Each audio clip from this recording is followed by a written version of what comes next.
Dans cette vidéo, il est question de la messe en si mineur de Jean-Sébastien Bach. Je t'explique l'essentiel sur l'œuvre et sur le compositeur. Jean-Sébastien Bach était un compositeur allemand de l'époque baroque dont l'importance est immense dans l'histoire de la musique. Son œuvre, Le clavier bien tempéré, est un recueil de préludes et de fugues dans les 24 tonalités majeures et mineures. Bach a composé ce cycle pour démontrer qu'il était possible de jouer dans toutes les tonalités sur un piano bien tempéré.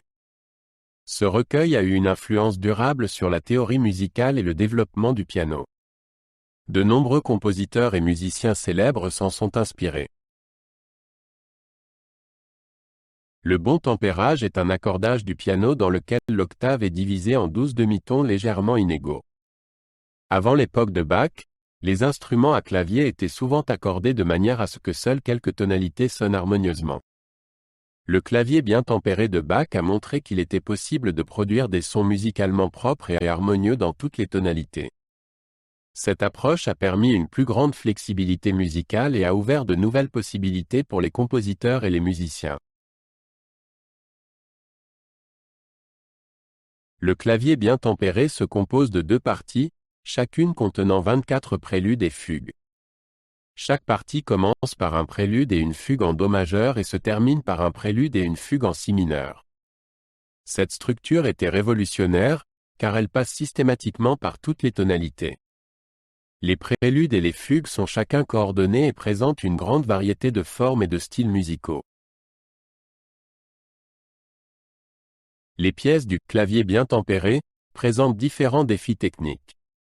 Elles exigent des pianistes de la précision, une compréhension musicale et une bonne technique. Bach a utilisé ses compositions pour élargir les possibilités du jeu pianistique et développer différentes compétences techniques. Des courses rapides au thème de fugues complexes, l'œuvre offre une école complète du jeu pianistique. Le clavier bien tempéré a eu une influence considérable sur les générations ultérieures de compositeurs.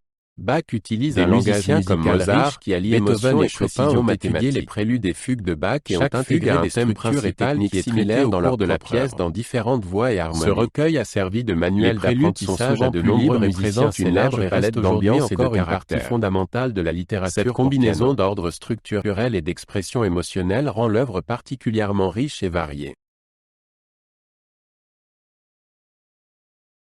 Pour les élèves musiciens et les pianistes, Le clavier bien tempéré est un ouvrage d'entraînement indispensable.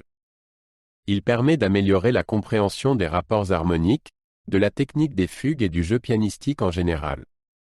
Les professeurs utilisent souvent certains préludes et fugues pour enseigner certains aspects techniques ou musicaux. L'œuvre est également un excellent exemple d'interprétation de la musique baroque sur le piano moderne. Outre son importance musicale et technique, le clavier bien tempéré a également un profond impact culturel. Il représente le sommet de la musique baroque pour piano et reflète les courants intellectuels et culturels de son époque. L'œuvre est souvent considérée comme une parabole musicale de l'ordre cosmique et de la créativité humaine. Elle a influencé non seulement la musique, mais aussi la philosophie et les arts visuels. Le clavier bien tempéré reste un élément central du répertoire pour piano classique et est joué dans le monde entier par des amateurs et des professionnels. Il illustre l'héritage de Bach en tant que maître de la musique qui a repoussé les limites de l'instrument. Les pianistes et compositeurs modernes continuent de trouver l'inspiration dans cette musique. Cette œuvre montre que la musique est un langage universel qui relie et inspire les gens à travers les siècles.